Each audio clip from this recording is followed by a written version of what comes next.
Eto mga boss, so matapos nga po matalo si Eman Bacosa Pacquiao kay Rodelin Perez via majority decision sa kanilang salpukan, kagabi sa Muntinlupa, Manila ay may matinding birada ang Pinoy knockout artist na si Lemuel Debabro. Ayon nga po kay Debarbo mga boss, ipagpatuloy lang daw ni Eman ang kanyang pag-aartista nang sa ganun hindi raw masasayang ang kanyang kagwapuhan. Birada ni Debarbo puro daw kasi Jillian Ward itong si Eman, kaya ganyan daw ang nangyari sa kanya. Pero sinabi rin naman ni Debarbo na better luck next time daw, kaso may pahabol pa si Debarbo na hilaw pa itong si Eman.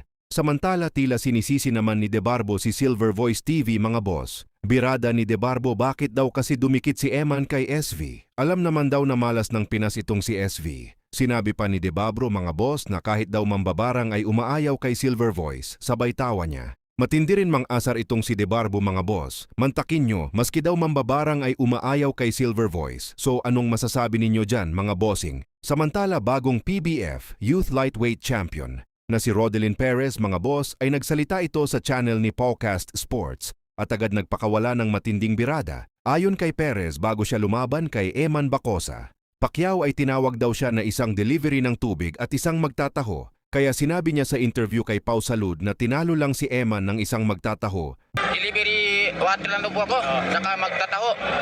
Ito, magtataho. Tinalo siya ng magtataho, mga pre.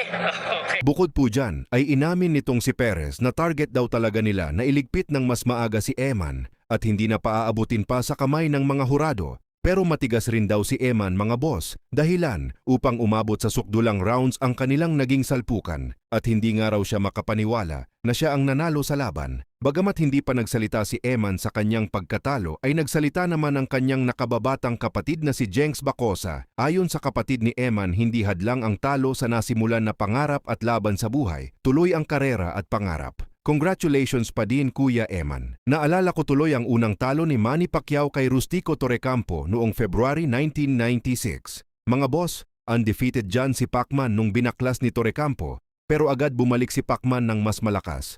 5 boksingero ang kanyang tinalo bago sumapit ang taong 1997. At nagtuloy-tuloy pa ang panalo ni Pacman hanggang mag-world champion taong 1998 mga boss. Kaya dapat bumalik rin si Eman ng mas malakas katulad sa ginawa ng kanyang ama. Samantala, 2 professional boxer ni John Riel Casimero ang kinausap niya mga boss at sinabihan na hindi porket na sa Cuadro Alas promotion daw ang mga ito ay tipong ipapakain na lang sa kanila ang kalaban. Ayon kay Casimero, kailangan daw paghirapan kunin ang panalo nang sa ganun matoto sila. Hindi yung papakainin lang ng kalaban, hindi yung kalaban kayo para matuto.